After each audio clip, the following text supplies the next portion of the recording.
สวัสดีครับสำหรับคลิปนี้ผมก็จะมาแนะนำชุดปากกาสปอร์ตโรลลิ่งหรือชุดปากกาเชื่อมขั้วแบตเตอรี่ลิเธียมในราคาที่ผมสั่งซื้อมานะครับก็ราคาก็อยู่ที่490 บาทนะครับราคาค่อนข้างถูกนะครับสำหรับปากกาตัวนี้ถ้าเป็นปากกาอีกรูปแบบหนึ่งนะครับราคาก็อยู่ประมาณ 1,300 หรือ 1,500 นั่นเองต่อไปเราก็มาดูชุดปากกาด้านในนะครับว่าหน้าตาจะเป็นแบบไหนอุปกรณ์ที่มาด้วยมีอะไรบ้าง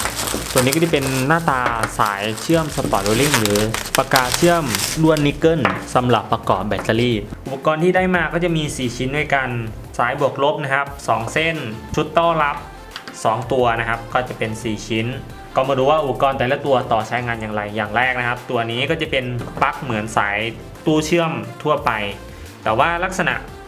ของสายตัวนี้ก็จะสังเกตว่านะครับว่าตัวนี้ก็จะเป็นเดือยแล้วก็ชุดตัวนี้ก็จะเป็นตัวเมียซึ่งเป็นเต้ารับตัวนี้นะครับก็จะเชื่อมต่อในการเป็นเดือยล็อกแบบนี้แล้วก็ชุดตัวนี้เองก็จะเป็นน็อตชุดเชื่อมต่อกับ transformer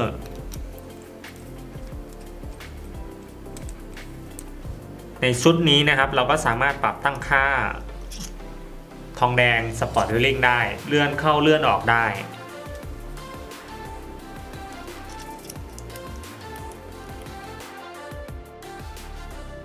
หลักการต่อใช้งานก็จะมีประมาณนี้ถ้าใครนะครับสนใจสายสปอร์ตโรลลิ่งตัวนี้นะครับผมก็จะทิ้งลิงก์ไว้ใต้คลิปก็สามารถเข้าไปดูรายละเอียดหรือข้อมูลเพิ่มเติมได้ต่อไปนะครับก็จะทำการติดตั้งสายสปอร์ตโรลลิ่งหรือปากกาเชื่อมจุดตัวนี้นะครับเข้ากับ transformer หรือชุดสปอร์ตโรลลิ่ง DIY ตัวเดิมตัวนี้ก็จะเป็นสายเดิมนะครับที่ผมได้ DIY ขึ้นมาซึ่งก็ถ้าดูจากปลายปากกาในชุดทองแดงตัวนี้เองเนี่ยผมทำการเชื่อมหรือต่อเข้าไปในเส้นทองแดงเลยก็ถ้าดูว่ามาตรฐานเนี่ยมันก็ค่อนข้างที่จะใช้งานได้แต่ว่าเวลาจับมันก็จะอ่อนๆแบบนี้ครับเป็นตัวนี้นะครับก็เป็นแท่งที่ถือว่าค่อนข้างที่จับง่ายนะครับต่อไปนะผมก็จะทำการถอดสายตัวนี้ออกจากหน้าสัมผัสของชุดขดลวด transformer แล้วก็ทำการติดตั้งชุดปากกาตัวใหม่เข้าไป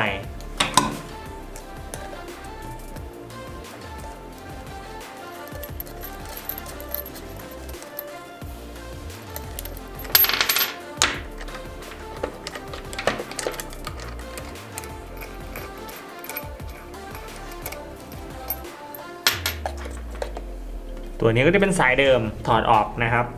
แล้วก็จะทำการติดตั้งชุดสายปากกาตัวใหม่เข้าไปแทนที่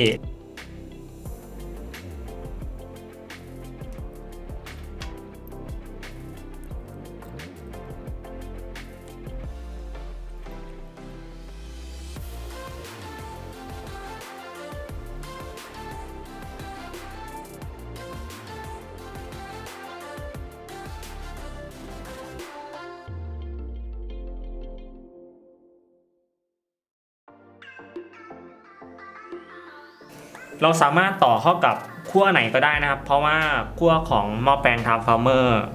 ของตัวนี้จะไม่มีขั้วบวกซึ่งเป็นกระแส AC ออกมานะครับจากหม้อแปลง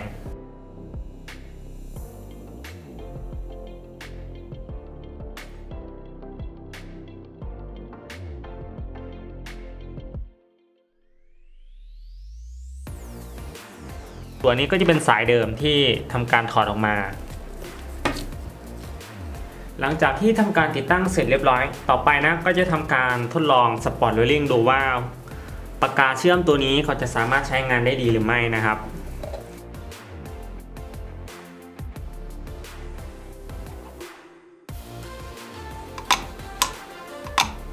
อุปกรณ์ที่ใช้ในการทดลองก็จะเป็นแบตเตอรี่ลิเธียมแล้วก็ล้วนนิกเกิล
หลังจากที่ได้ทำการทดลองใช้แล้วเขาสามารถนะครับเชื่อมได้ดีมากรอยจุดเชื่อมติดกันแน่นหนามากแล้วก็